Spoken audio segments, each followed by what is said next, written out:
Allahumma sholli wa sallim ala sayyidina Muhammad wa ala alihi wa ashabihi wa man tabi'ahum bi ihsan ila yaumiddin, amma ba'du. Assalamualaikum warahmatullahi wabarakatuh. Dear students, now we are going to study English lesson. For this chapter 2, in the second meeting, we have to study about permission, obligation, and prohibition. Permission means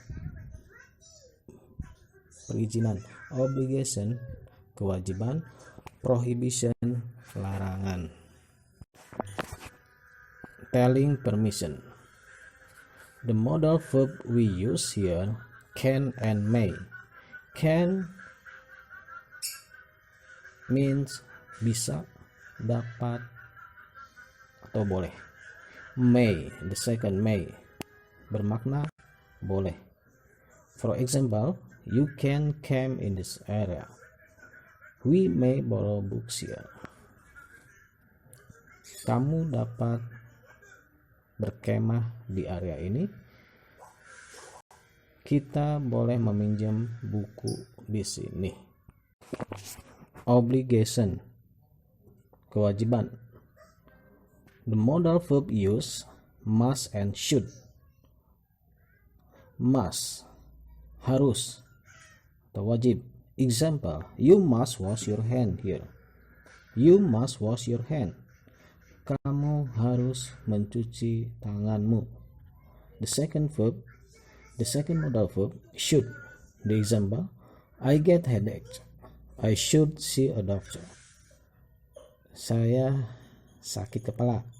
Saya seharusnya menemui seorang dokter.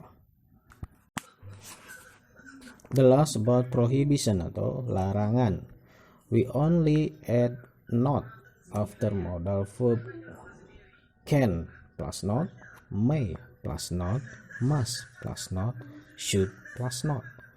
We cannot swim here. Kita tidak dapat berenang di sini. You may not park there. Kamu tidak boleh parkir di sana.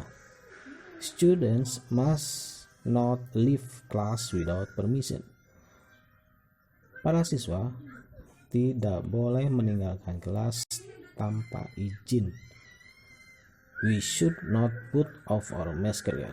Kita tidak harus atau dilarang membuka masker kita di sini. Hi everybody, in today's lesson we are going to see modal verbs. And we start with obligation.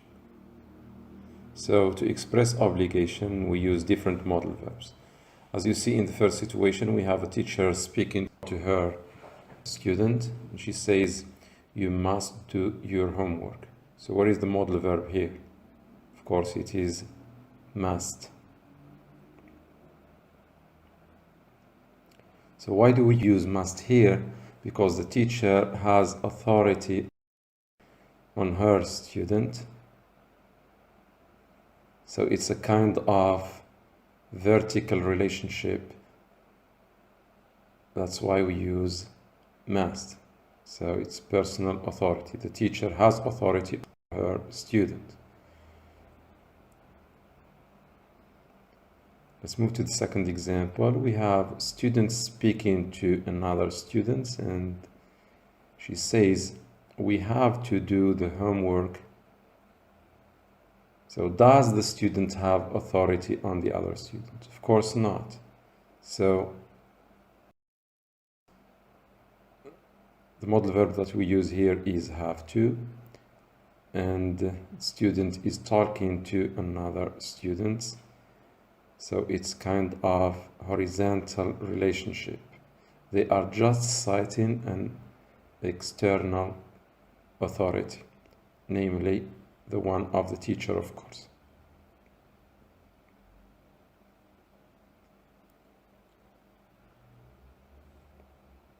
Another example, as you see, we have husband and wife, and of course you see the wife is very nice, of course.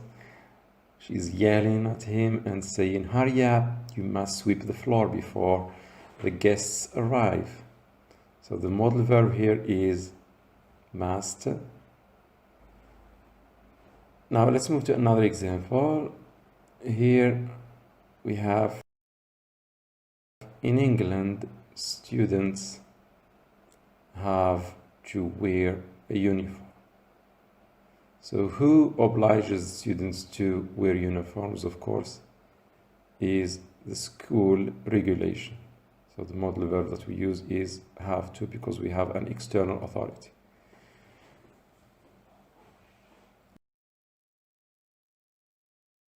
Let's see prohibition. First example, we have a crocodile swimming in the river, and the example is, there are crocodiles in the river. You mustn't swim here. Of course, the modal verb is mustn't, and we use it because it's dangerous to swim in the river because of crocodiles. Another example, we have a boy playing with matches, and we know that matches can cause a fire. So we say children mustn't play with matches, and of course the modal verb is mustn't, to express prohibition. So that's it for this lesson.